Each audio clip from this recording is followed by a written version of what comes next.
¿Qué tal, chicos? ¿Cómo están? Bien, el tema anterior fue la parte de que existían dos tipos de corriente. Existían dos tipos de fuentes de energía electromotriz. Y lo podía ser la corriente directa y la corriente alterna. Lo que estamos viendo aquí sería una batería, la cual da un tipo de corriente. ¿Qué tipo de corriente es?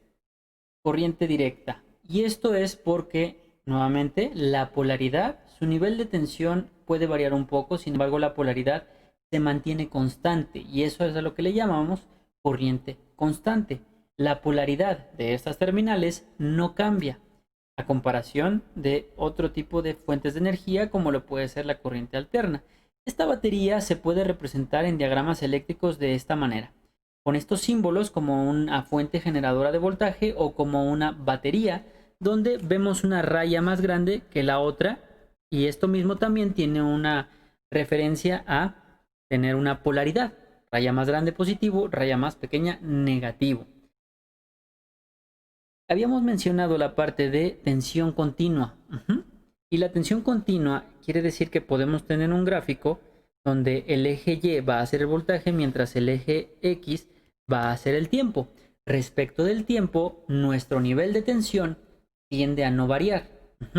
Se tiende a mantener continuo y jamás este tipo de fuentes van a ser propicias a que estén variando a la tensión entre ambas polaridades, positivo y negativo, porque entonces tenemos otro tipo de fuente de alimentación o fuente de energía que serían la corriente alterna.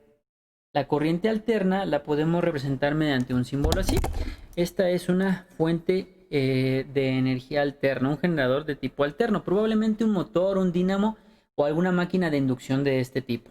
Y ven este logotipo, este símbolo, quiere decir que sí, efectivamente tenemos una fuente alternante, una fuente de corriente alterna.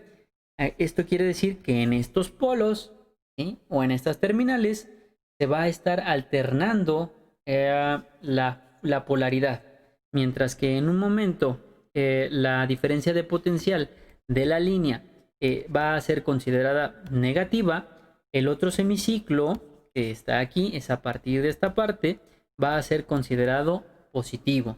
Y luego llega el otro semiciclo y entonces pasa por cero, después se convierte en negativo y positivo. ¿Qué es esto nuevamente?